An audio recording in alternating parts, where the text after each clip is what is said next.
après les alternateurs, les transformateurs, les lignes à haute tension. Voilà que l'électricité arrive chez vous, prête à travailler. Quelquefois, elle se trouve nez à nez avec un fer électrique qu'il faut faire chauffer. Ailleurs, il faut qu'elle fasse de la lumière. D'autres fois, elle fait tourner des moteurs de réfrigérateur ou autres. Bien sûr, il n'y a pas une électricité spéciale pour chaque genre de travail. Sans quoi les fers à repasser pourraient se mettre à tourner. Les réfrigérateurs se mettraient à chauffer. Et ce n'est pas vraiment ce qu'on leur demande. Non, c'est la même électricité, les mêmes électrons, mais il y a plusieurs façons de les faire travailler.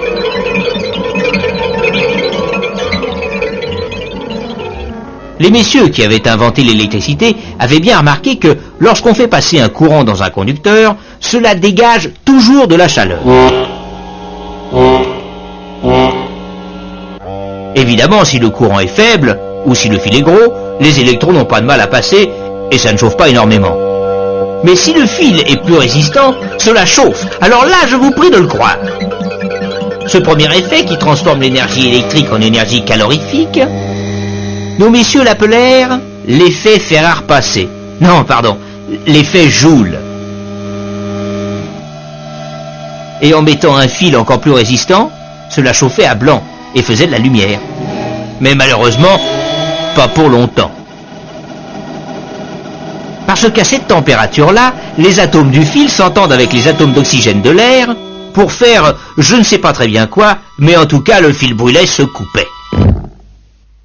Qu'à cela ne tienne, se dirent-ils. Mettons notre fil dans une petite bouteille et vidons-la de son oxygène pour que le fil ne brûle pas.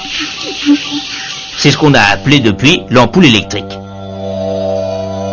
Donc, première façon de faire travailler les électrons, l'effet Joule. D'autres messieurs avaient une marotte.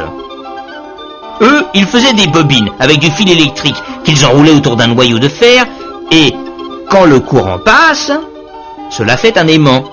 Un électroaimant plus exactement, avec un pôle nord et un pôle sud. Quand on change le courant de sens, les pôles changent aussi, bien sûr. Maintenant, si on met un autre aimant à côté, les pôles contraires s'attirent. Les pôles de même nom se repoussent. C'est bien connu. Un vrai moteur électrique, c'est un peu plus compliqué, mais cela utilise le même principe. Deuxième façon donc de faire travailler les électrons, l'effet électromagnétique qui transforme l'énergie électrique en énergie mécanique. D'autres messieurs, enfin, faisaient passer l'électricité non pas dans des bobines, mais dans l'eau tout simplement, de l'eau additionnée de différents sels ou acides. Je vous passe la cuisine. D'un côté, vous mettez ce qu'on appelle une électrode, en argent. De l'autre côté, une fourchette par exemple d'un métal quelconque. Eh bien, sous l'effet du courant électrique, l'argent va aller se déposer gentiment autour du moins, ce qui nous fait une fourchette en argent massif quasiment. L'électrolyse. C'est le troisième moyen de faire travailler l'électricité.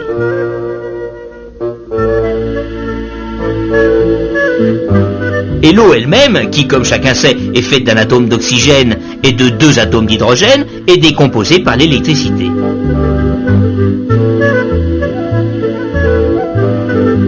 Or le gaz hydrogène, si on le récupère, qu'on le comprime, qu'on le liquéfie, cela fait un excellent carburant dont on se sert en particulier pour faire marcher les fusées.